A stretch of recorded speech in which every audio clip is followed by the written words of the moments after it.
சொல்லுங்க. உங்ககிட்ட ஒரு விஷயம் பேசணும் சார். ஜோசப் சாரோட கொலையை பற்றி உங்களுக்கு தெரியும்னு நினைக்கிறேன். அந்த கொலையில் உங்கள் கார் டிரைவரும் இன்வால்வ் ஆகிக்கிறதா ரிப்போர்ட்டில் இருக்குது. உங்கள் கார் டிரைவரை கூப்பிட்டிங்கன்னா நான் கொஞ்சம் பேசணும். நீங்கள் ஏதோ தப்பாக புரிஞ்சுக்கிட்டீங்க. இங்கே அந்த மாதிரி ஆளுங்க யாரும் வேலை செய்யல. இன்னும் சொல்லப்போனால் என்கிட்ட காரே கிடையாது. இல்லை சார், ஜோசப்க்கு கொடுக்கணும்னு சொல்லி சலம் வீட்டுக்கு நீங்கள் அந்த பேக்கை கொடுத்து விட்டதா என்கொயரி ரிப்போர்ட்டில் எழுதியிருக்கு. போலீஸ்க்கும் அந்த பேக்கில் இருக்கிற எவிடன்ஸ் கிடச்சது சார். நான் இங்கே வந்து 6 நாள் ஆகுது. ஜோசப் ஃபாதரை இது வரைக்கும் பார்க்கல. ஜோசப் ஃபாதர் இங்கே இருக்கிற சர்ச் எல்லாத்துக்கும் தலைவருங்கிறதுனால நானே போய் அவரை பார்க்கலான்னு இருந்தேன். அதுக்குள்ளே இப்படி ஆயிடுச்சு. தெரியாத ஆளுங்களோட எனக்கு என்னங்க பழக்கம் இருக்க போதும். உங்களுக்கு யாரோ ராங் இன்ஃபர்மேஷன் கொடுத்துருக்காங்க. இந்த விஷயமா போலீஸ் வந்து உங்களை என்கொயரி பண்ணாங்களா? இல்லையே. Thank you father.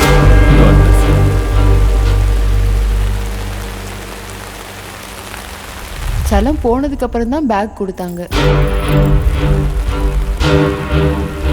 சொல்லப்போனா என்கிட்ட காரே கிடையாது.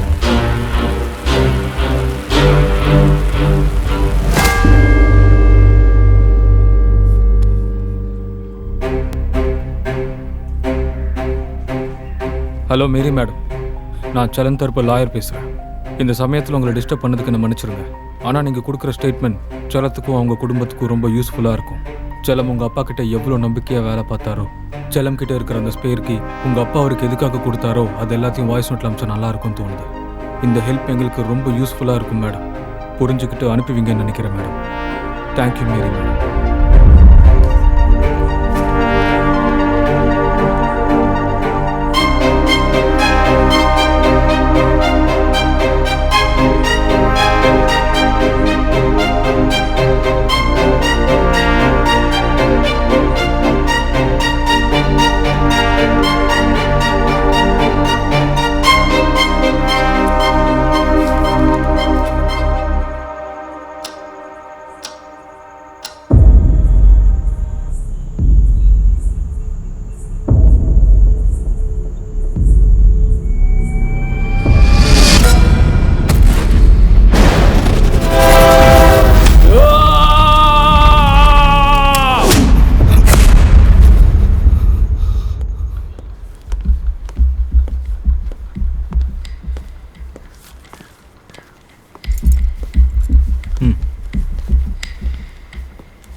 Silence.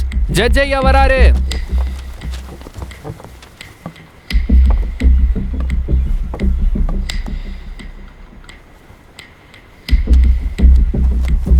Case number 56 97 80 2022 state versus சலாம்.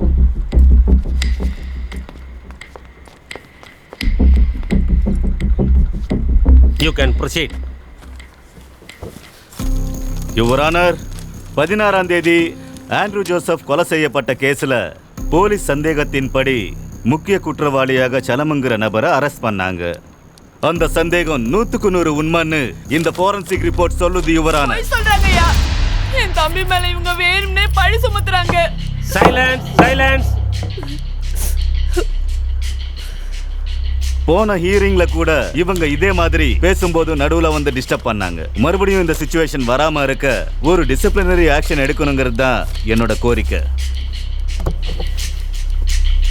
மை லார்ட், அவங்க சாதாரண குடும்பத்தை சேர்ந்தவங்க. இது வரைக்கும் அவங்க கோர்ட் வாசலை மிதிச்சது கூட இல்லை. அவங்களுக்கு கோர்ட்டில் இருக்கிற ரூல்ஸ் ப்ரொசீஜர்ஸ் எதுவுமே தெரியாது. ஆனால் எல்லாமே தெரிஞ்ச அந்த பப்ளிக் ப்ராசிக்யூட்டர் ஒரு கவர்மெண்ட் லாயராக இருந்து கோர்ட் ரூமில் ஃபாலோ பண்ண வேண்டிய ப்ரொசீஜர்ஸை மறந்துட்டார். ஆர்டிகல் 19 படி சுப்ரீம் கோர்ட் கொடுக்குற ஆர்டர் படி கோர்ட் ரூமில் எந்த அக்யூஸ்டையும் விலங்கு போட்டு வைக்கக்கூடாது. Remove that handcuff.